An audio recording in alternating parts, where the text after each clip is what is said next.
गृह मंत्री अमित शाह ने अहमदाबाद में तिरंगा यात्रा को दिखाई हरी झंडी। कहा, प्रधानमंत्री ने पूरे देश में देशभक्ति की भावना पैदा की। गृह मंत्री गांधीनगर के मानसा में विभिन्न विकास कार्यों का कर रहे हैं शिलान्यास और लोकार्पण।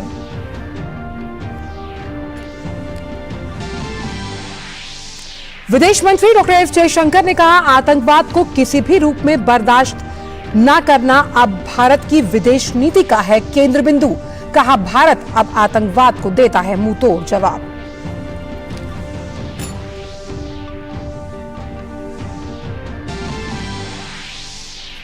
भारत और चीन के बीच सोमवार को होगी कोर कमांडर स्तर की वार्ता। दोनों देशों के बीच होगी 19वें दौर की बातचीत। चुशुल मोल्जो में होगा दोनों देशों के कोर कमांडर्स का संवाद।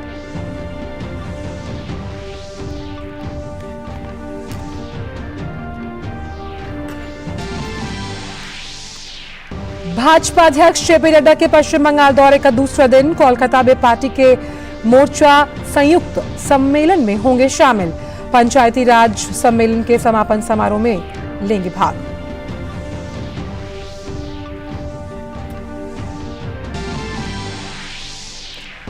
आजादी का अमृत महोत्सव के तहत देश में आज से शुरू हुआ हर घर तिरंगा अभियान। 15 अगस्त तक चलने वाले इस अभियान के अंतर्गत देश भर में 2000 से अधिक कार्यक्रम किए जाएंगे आयोजित।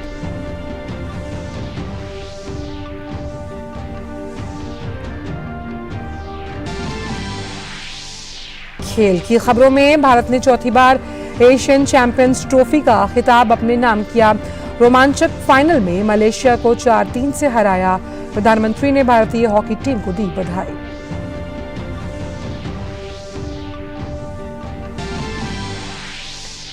और भारत ने चौथे टी20 मुकाबले में वेस्टइंडीज को 9 विकेट से हराकर सीरीज 2-2 से बराबर की। शुभमन गिल और यशस्वी जायसवाल ने खेली अटचट पारियां। दोनों टीमों के बीच आज खेला जाएगा निर्णायक मुकाबला। नमस्कार, आप देख रहे हैं डीडी न्यूज। मैं हूं आंचल गुलाटी गुंबर। आइए अब जानते हैं इन सभी खबरों को विस्तार के साथ। केंद्रीय गृह मंत्री अमित शाह गुजरात के दौरे पर हैं। गृह मंत्री ने आज अहमदाबाद में तिरंगा यात्रा को हरी झंडी दिखाई। इस अवसर पर उन्होंने कहा कि प्रधानमंत्री ने पूरे देश में देशभक्ति की भावना पैदा की है।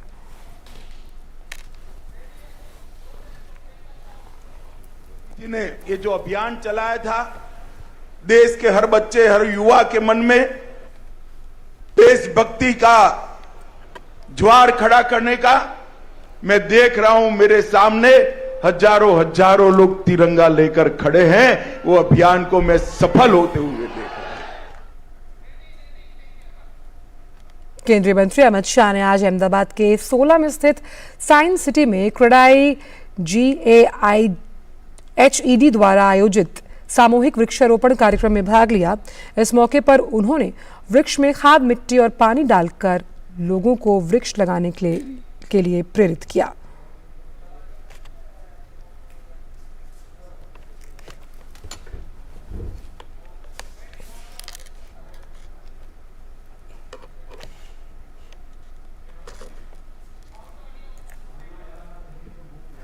विदेश मंत्री डॉक्टर एस जयशंकर ने कहा कि आतंकवाद को किसी भी रूप में बर्दाश्त न करना भारत की विदेश नीति का केंद्र बिंदु है। आकाशवाणी समाचार से विशेष साक्षात्कार में उन्होंने कहा कि अब जब आप आतंकवाद की बात करते हैं तो इसको कैसे काउंटर करना है, इसको कैसे डेलिटिमाइज करना है, ये आज हमारे विदेश नीति के लिए एक टेंडर डीटो है। दुनिया की सोच तभी बदलेगी जब वो देखते हैं कि जो शिकार है आतंकवाद के, उनका रिस्पॉन्स क्या होगा। विदेश मंत्री ने कहा कि दुनिया ने 26/11 के बाद एक दृश्य देखा और बालाकोट में दूसरा दृश्य, तो दुनिया भी देखती है कि हमारे यहाँ एक दृश्यता के साथ हम जवाब देते हैं। डॉक्टर जयशंकर ने कहा कि आतंकवाद को लेकर अब भारत की जो नीति है वो जीरो टॉलरेंस की है।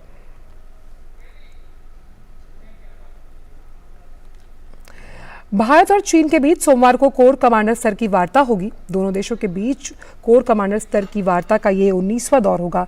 ये बातचीत चुशुल मोल्जो में होगी।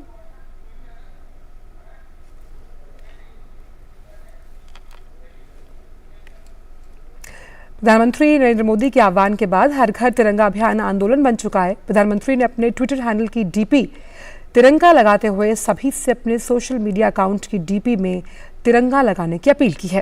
प्रधानमंत्री ने ट्वीट किया, हर घर तिरंगा आंदोलन के जज्बे के साथ आइए हम अपने सोशल मीडिया खातों की डीपी बदलें और इस अनूठे प्रयास को समर्थन दें जो हमारे प्यारे देश और हमारे बीच के बंधन को गहरा करेगा। उत्तर प्रदेश के मुख्यमंत्री योगी आदित्यनाथ ने गोरखपुर मंदिर परिसर में अपने आवास पर हर घर तिरंगा अभियान के तहत राष्ट्रीय ध्वज फहराया।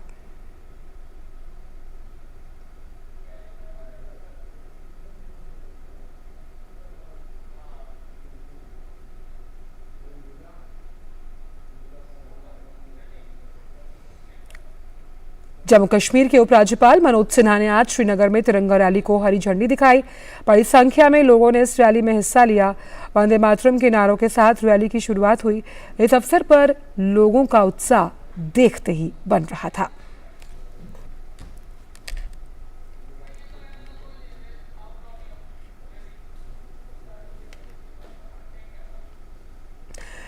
जम्मू कश्मीर के उपराज्यपाल मनोज सिन्हा के कार्यक्रम और कार्यालय ने अपने ट्विटर हैंडल पर एक केंद्र शासित प्रदेश में हर घर तिरंगा अभियान से जुड़ा एक वीडियो शेयर करते हुए लिखा, आज पूरा जम्मू कश्मीर तिरंगा यात्रा में हिस्सा ले रहा है।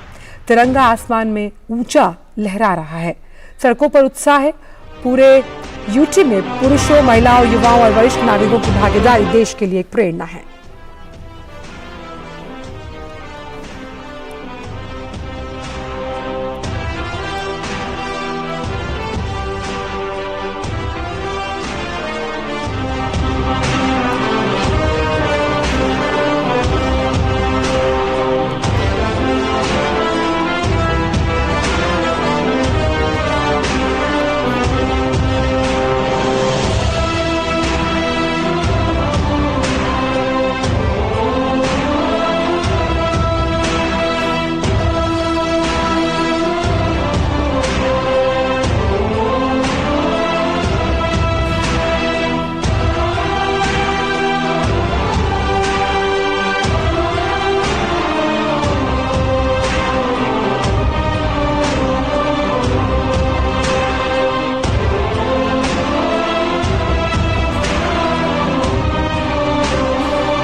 केंद्रीय मंत्री मीनाक्षी लेखी ने आज राजधानी नई दिल्ली में आयोजित हर घर तिरंगा दौड़ को हरी झंडी दिखाई। चाणक्यपुरी के विनय मार्ग पर PSOI club gate Nehru park में आयोजित हर घर तिरंगा MP रन में बड़ी संख्या में लोगों ने भाग लिया। इस अवसर पर लोगों का उत्साह देखते ही बनता था।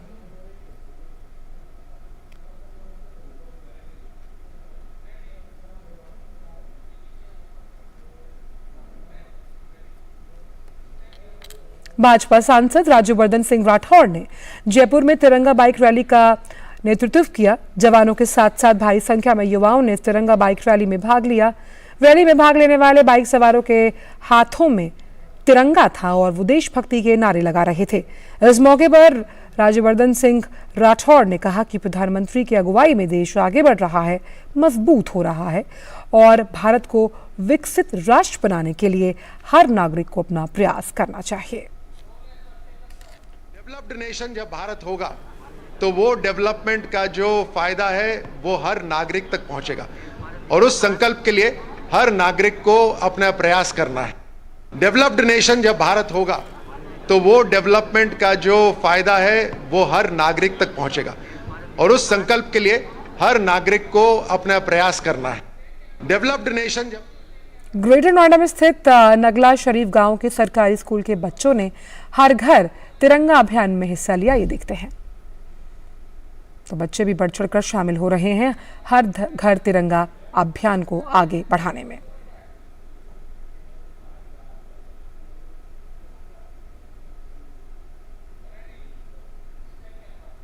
खबर मध्य प्रदेश के छतरपुर से, जहां लोगों को हर घर तिरंगा अभियान से जोड़ने के लिए छात्रों ने तिरंगा रैली निकाली।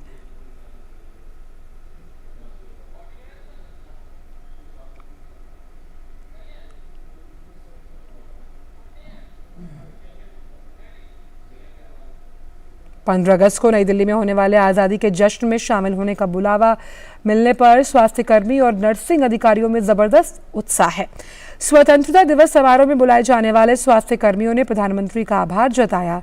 दिल्ली में पिछले 22 वर्षों से काम कर रही public health nursing officer Chandrakanta Lakhera ने प्रधानमंत्री द्वारा लाल किले पर होने वाले आज़ादी के 77वें स्वतंत्रता दिवस समारोह में बुलाने को अपना सौभाग्य बताया है। मैं श्रीमती चंद्रकांता लखेरा स्वास्थ्य विभाग दिल्ली सरकार में पब्लिक हेल्थ नर्सिंग ऑफिसर के पद के रूप में पिछले 22 वर्षों से कार्यरत हूँ। इस स्वतंत्रता दिवस पर सरकार द्वारा आमंत्रण मिलने पर मुझे और मेरे परिवार को बहुत खुशी और गर्वान्वित महसूस हो रहा है। इसके लिए मैं तहे दिल से शुक्रिया अदा करना चाहती हूँ और सभी देशवासियों को स्वतंत्रता दिवस की बहुत बहुत शुभकामनाएं देना चाहती हूँ।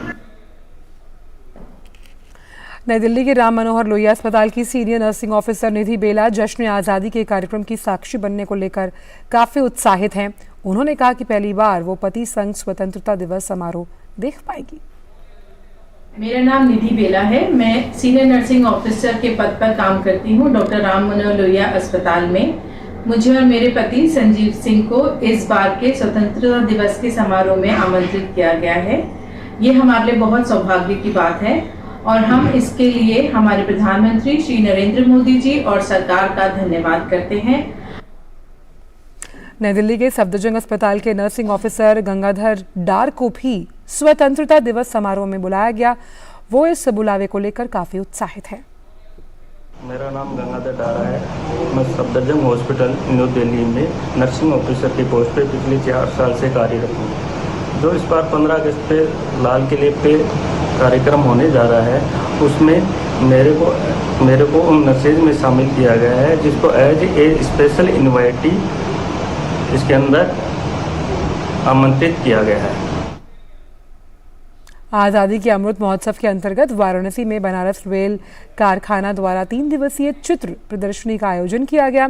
इस प्रदर्शनी में आज़ादी के बाद के बनारस रेल इंजन कारखाना की झलकियां चित्रों के माध्यम से प्रस्तुत की गई। इसमें बरेका उत्पादित जो इंजन्स हैं उनके मॉडल्स भी रखे गए। देखिए ये रिपोर्ट। आज़ादी का अमृत महोत्सव पूरा देश मना रहा है। बरेका बनारस रेल इंजन कारखाना जिसने एक फ़ोटो प्रदर्शनी का आयोजन किया है और इस फ़ोटो प्रदर्शनी में तरह तरह की फ़ोटो लगी हैं जिनमें कई जो फंक्शन हैं जिनमें प्रधानमंत्री तक शामिल हैं। लाल बहादुर शास्त्री जी जो दूसरे प्रधानमंत्री थे देश के, उनका भी फ़ोटो लगा हुआ है और जितने रेल इंजन बनते हैं उन सब के भी फ़ोटो लगे हैं। कुछ विशेष इस तरह भी हैं जो विदेशों में भेजे जाते हैं उनके भी फ़ोटो लगे हैं उन इंजनों के।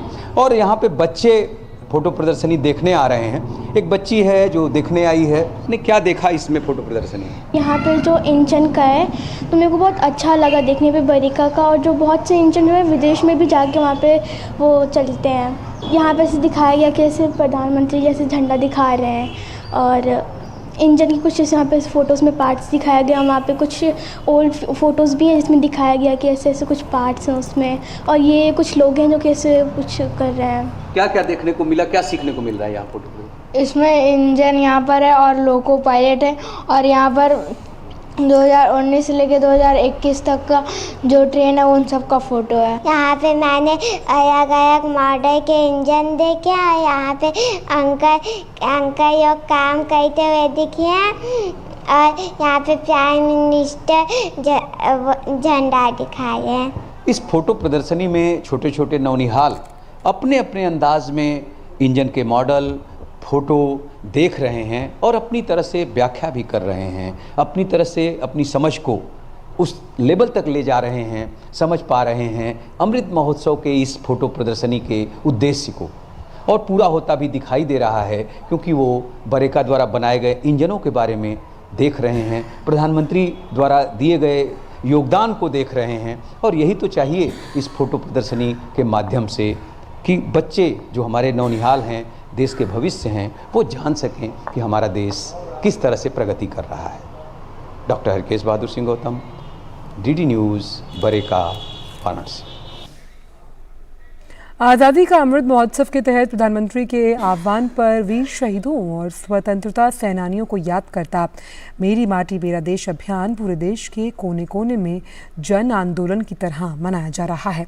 उत्तर प्रदेश के बदायूं शहर में मेरी माटी मेरा देश और हर घर तिरंगा 2023 अभियान के अंतर्गत अमृत कलश यात्रा हर्षोल्लास और बैंड बाजे के साथ बदायूं क्लब बदायूं से प्रारंभ होकर लाबेला चौक और महाराणा प्रताप चौक होते हुए कलेक्ट्रेट स्थित शहीद स्थल पर समाप्त हुई। शहीद स्थल पर वीरों को नमन करते हुए मेरी माटी मेरा देश हर घर तिरंगा के अंतर्गत अमृतकाल के पंचप्रण विकसित भारत का लक्ष्य, गुलामी के हर अंश से मुक्ति, अपनी विरासत पर गर्व, एकता और एकजुटता, नागरिकों में कर्तव्य की भावना की शपथ दिलाई गई। शहीद स्थल परिसर में जन प्रतिनिधियों द्वारा वृक्षारोपण भी किया गया।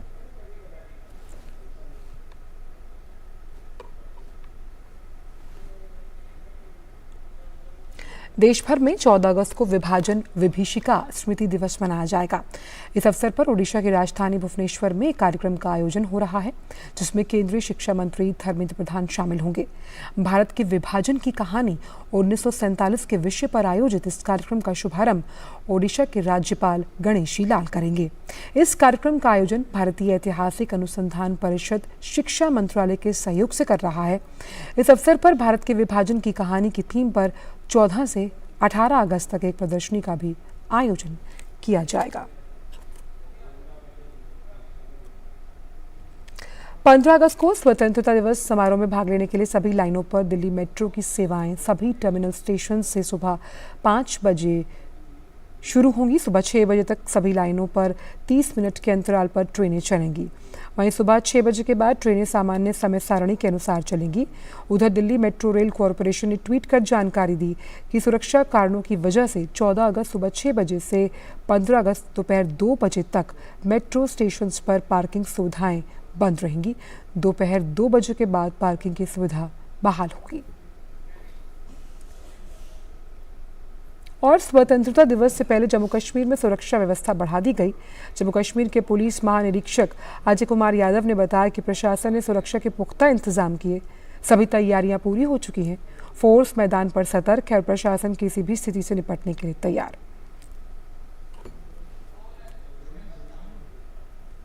पंद्रह अगस्त के लिए हमारी सारी प्रिपरेशंस जो होनी चाहिए वो बिल्कुल पूरी है। डिप्लॉयमेंट, रिहर्सल और जो हमारी तैयारी होनी चाहिए उस सब में बिल्कुल चाक चौबंद तैयारी है, बिल्कुल बंदोबस्त पूरे किए गए। जैसे हमारे को जो हमारा डिप्लॉयमेंट प्लान रहता है, नाके चेकिंग, रैंडम चेकिंग, फ्लैश नाकास, वो सारे के सारे बिल्कुल इस टाइम लगाए जा रहे हैं। ऑफिसर्स फील्ड के ऊपर हैं जो कि रात के टाइम पे, शाम के टाइम में खुद गश्त करते हैं, जिससे कि अमन चैन को कायम रखा जा सके।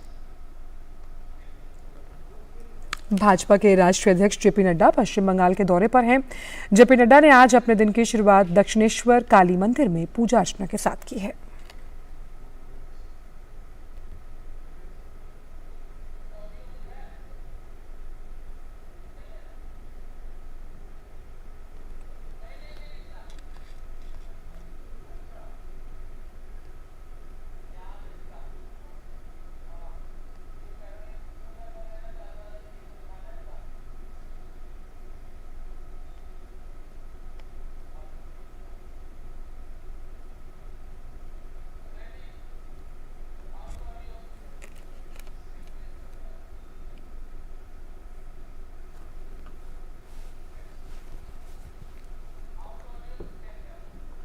देश के कई हिस्सों में अभी भी झमाझम मानसूनी बारिश का सिलसिला जारी है। हालांकि कई इलाकों में इसकी तीव्रता में कमी आई।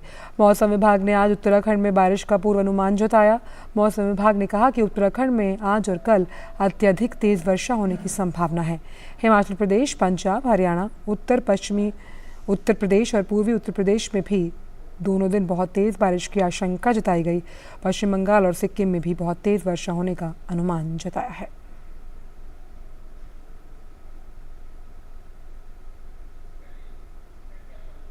इस बीच चंडीगढ़ शिमला राष्ट्रीय राजमार्ग पर चक्की मोड़ के समीप भूस्खलन से मार्ग पूरी तरह अवरुद्ध हो गया। भूस्खलन के कारण राजमार्ग के दोनों तरफ कई वाहनों के फंसे होने की खबर है। इस बीच लोगों से भूस्खलन स्थल से दूर रहने का आग्रह किया गया। बता दें कि 24 जून से हिमाचल प्रदेश में मानसून की शुरुआत हुई थी। इसके बाद यहां से बारिश से काफी नुकसान हुआ। रुख अंतर्राष्ट्रीय खबरों का। अमेरिका में हवाई राज्य में माउई द्वीप में लगी जंगल की भयावह आग में मरने वालों की संख्या बढ़कर 89 हो गई। जानकारी के मुताबिक अब तक कई लोग लापता, तलाश अभी जारी है। अधिकारियों के अनुसार मरने वालों की संख्या में बढ़ोतरी हो सकती है। बचाव दल नुकसान की जांच कर रहे हैं और इस घटना को राज्य की अब तक की सबसे बड़ी प्राकृतिक आपदा माना जा रहा है। आग में कई इमारतें जलकर नष्ट हुई हैं। अधिकारी इस बात की जांच कर रहे हैं कि चेतावनी के बावजूद आग इतनी कैसे फैल गई। क्रीमिया को मुख्य भूमि से जोड़ने वाले पुल को निशाना बनाकर यूक्रेन ने कई मिसाइलें दागी हैं। रूस के अनुसार यूक्रेन ने क्रीमिया पुल पर सतह से हवा में मार करने वाली S-200 गाइडेड मिसाइल प्रणाली से हमला कर प्रयास किया। हालांकि रूसी वायु रक्षा प्रणाली ने इसका पता लगाकर हमले को नाकाम किया है। रूस द्वारा नियुक्त क्रीमिया के प्रमुख सर्गेई अक्स्योनोव के टेलीग्राम पर एक पोस्ट से ये जानकारी मिली है कि आज 2 यूक्रेनी मिसाइलों को मार गिराया गया। अक्स्योनोव ने कहा कि पुल को कोई नुकसान नहीं हुआ। इससे पहले रूसी रक्षा मंत्रालय ने शनिवार को ये भी बताया कि क्रीमिया को निशाना बनाकर किए गए 20 यूक्रेनी ड्रोन के हमलों को नाकाम कर दिया गया। मंत्रालय ने बताया कि यूक्रेन के इस हमले में 20 से 14 ड्रोन्स को मार गिराया गया है, जबकि बाकी बचे 6 को जब्त कर लिया गया। हमलों के प्रयास के बाद रूसी विदेश मंत्रालय ने इसे आतंकवादी हमला करार दिया। रूसी विदेश मंत्रालय ने कहा कि इन हमलों ने निर्दोष नागरिकों की जान को जोखिम में डाला और हम जवाबी कार्रवाई जरूर करेंगे। बात बिहार के गया जिले की, जहां जैविक कृषि में लगी महिलाएं किसान जो हैं वो श्रीविधि की प्राचीन प्रथा के बारे में जागरूकता फैलाने के लिए एक नया तरीका खोज चुकी हैं। वे दिन के लिए एक विशेष गांव चुनते हैं, एक पेड़ के नीचे एक जगह पाते हैं जो उन्हें धूप और छाया प्रदान करती है और ये पर्याप्त है लोगों को इकट्ठा करने के लिए। और फिर श्रीविधि के लाभों के बारे में गीत गाना आरंभ होता है। देखिए ये अनूठी रिपोर्ट। गंगा बहाएंगे हम, बदलेंगे जमाना। खेतों में गुनगुनाती, गीत गाती ये महिलाएं विकास की एक नई इबारत लिख रही हैं। जी हाँ, ये महिलाएं हैं गया जिले के शेरघाटी प्रखंड के नकनुपा ग्राम की, जो श्रीविधि से खेती करके न केवल अपनी आय में कई गुना का इजाफा कर रही हैं, बल्कि प्रकृति का संरक्षण भी कर रही हैं।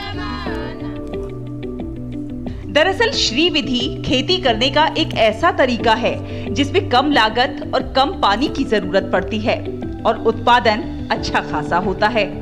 इसमें जैविक खाद का प्रयोग होता है। गोमूत्र और गोबर से खेती की जाती है। यहाँ प्रति इकाई क्षेत्रफल उत्पादकता बढ़ती है। जहाँ पर वाटर होल्डिंग कैपेसिटी बढ़ती है, फाइल प्रोडिंग और सोर्शियन होने से मिट्टी की कैपेसिटी बढ़ जाती है, जिससे उपजाऊ क्षमता बढ़ती जाती है। श्रीविधि जो तरीका है खेती करने का, इसमें लागत कम लगता है और उत्पादन अधिक होता है। कम पानी में भी किसान कर पाते हैं और इसमें कोई भी रसायन का व्यवहार नहीं किया जाता है। और जब प्रथम बार भी कहीं पर इसका जब परीक्षण हुआ तो प्रथम बार भी उपज बढ़ती है किसानों की और किसान इससे अधिक उपज पाते हैं प्रति इकाई क्षेत्रफल। बिहार में महिला किसानों के इस श्रीविधि समूह की सदस्य अनीता देवी कहती हैं कि मुझे इन गीतों को गाना शुरू किए 6 या 7 साल हो गए हैं। शुरुआत में मैंने गीत गाने और गीत लिखने का प्रशिक्षण लिया और अब मैं औरों को भी प्रशिक्षित कर रही हूँ। जमा होते हैं तो वहाँ हम लोग गीत गाते हैं, तो गीत के माध्यम से थोड़ा सा भीड़ भी अच्छा लगता है और गीत के माध्यम से ज़्यादातर समझते हैं और करते भी हैं। कुछ लोकप्रिय धुनों पर तो कुछ पारंपरिक लोकगीत। जरा गौर से सुनिए। ये सभी गीत क्षेत्र में पानी और श्रम बचाने वाले गुणों के बारे में संदेशों से भरे हुए हैं। ये जहां आसपास के खेतों में काम करने वाली महिला किसानों के लिए सुलभ वातावरण प्रदान करते हैं, तो वहीं उन्हें सकारात्मक ऊर्जा भी देते हैं। गांव की महिलाएं गायन में शामिल होती हैं और जब तक गीत समाप्त हो जाते हैं, वो फसलों और लोगों के स्वास्थ्य पर रसायनों के दुष्प्रभावों से अच्छी तरह वाकिफ हो जाती हैं। हम जब गांव में जाते हैं, किसान दीदी से बात करते हैं, बात करने के बाद उनको प्रशिक्षण करते हैं, ट्रेनिंग करते हैं और उनसे उनको करने से हम जो बताते हैं श्रीविधि से करना है, जैविक खेती करना है, प्राकृतिक खेती करना है, इससे उनको बहुत तरह का लाभ होता है। जैसे कि उनको पानी का बचत होता है, बीज का बचत होता है, मेहनत कम लगता है, उत्पादन जाता है और जो फूड सिक्योरिटी, खाद्य सुरक्षा है, उनका बढ़ जाता है। गरीब किसान के लिए श्रीविधि वरदान साबित हो रही है और यही कारण है कि गीत के माध्यम से लोगों को जागरूक करना और उत्पादन बढ़ाने में श्रीविधि से खेती करने के लिए जोर दिया जा रहा है। गुड न्यूज जज्बा इंडिया के लिए बिहार के गया से प्रेम प्रकाश सिंह की रिपोर्ट, डीडी न्यूज। रुख खेल जगत की खबरों का। भारत ने एशियन चैंपियंस ट्रॉफी का खिताब जीत लिया। टीम ने फाइनल मुकाबले में मलेशिया की टीम को 4-3 से हरा दिया। भारत ने चौथी बार खिताब अपने नाम किया। भारत की ओर से पहला गोल खेल के पहले क्वार्टर में गुरजंट सिंह ने किया, जो पेनल्टी कॉर्नर के माध्यम से आया। हालांकि पहले क्वार्टर के खत्म होने से ठीक पहले मलेशिया ने बराबरी का गोल दागकर स्कोर लाइन को 1-1 की बराबरी पर ला दिया। लेकिन दूसरे क्वार्टर में मलेशिया ने पेनल्टी कॉर्नर के जरिए गोल कर 2-1 की बढ़त बना ली। मलेशिया ने दूसरे क्वार्टर के खत्म होने से पहले एक और गोल किया और स्कोर लाइन को 3-1 कर दिया था। फिर भी जीत भारत की हुई। प्रधानमंत्री ने भारतीय टीम को जीत के लिए बधाई दी। प्रधानमंत्री ने अपने एक संदेश में कहा, एशियाई चैंपियनशिप में शानदार जीत पर हमारी पुरुष हॉकी टीम को बधाई। ये भारत की चौथी जीत, जो हमारे खिलाड़ियों के अथक समर्पण, कठोर प्रशिक्षण और दृढ़ संकल्प को दर्शाती है। उनके असाधारण प्रदर्शन ने पूरे देश में गर्व की भावना जगाई। हमारे खिलाड़ियों को उनके भविष्य के प्रयासों के लिए शुभकामनाएं। भारत और वेस्टइंडीज के बीच खेले जा रहे 5 मैचों की T20 सीरीज का चौथा मुकाबला भारत के नाम रहा। कल खेले गए इस मैच को भारत ने 9 विकेट से अपने नाम कर लिया। इस जीत के साथ ही टीम इंडिया ने 5 मैच की सीरीज में 2-2 की बराबरी कर ली। वेस्टइंडीज ने टॉस जीतकर पहले बल्लेबाजी करते हुए निर्धारित 20 ओवर में 8 विकेट के नुकसान पर 178 रन बनाए। जवाब में भारत ने 1 विकेट खोकर लक्ष्य को हासिल किया। भारतीय सलामी बल्लेबाजों ने पहले विकेट के लिए 165 रन की साझेदारी निभाई। भारत की ओर से यशस्वी जायसवाल ने नाबाद 84 रन की पारी खेली, जबकि शुभमन गिल ने 77 रन बनाए और वो फिर आउट हुए। सीरीज का 5वां और अंतिम मुकाबला आज फ्लोरिडा में खेला जाएगा। फिलहाल समाचारों में इतना ही। दीजिए इजाजत। नमस्कार।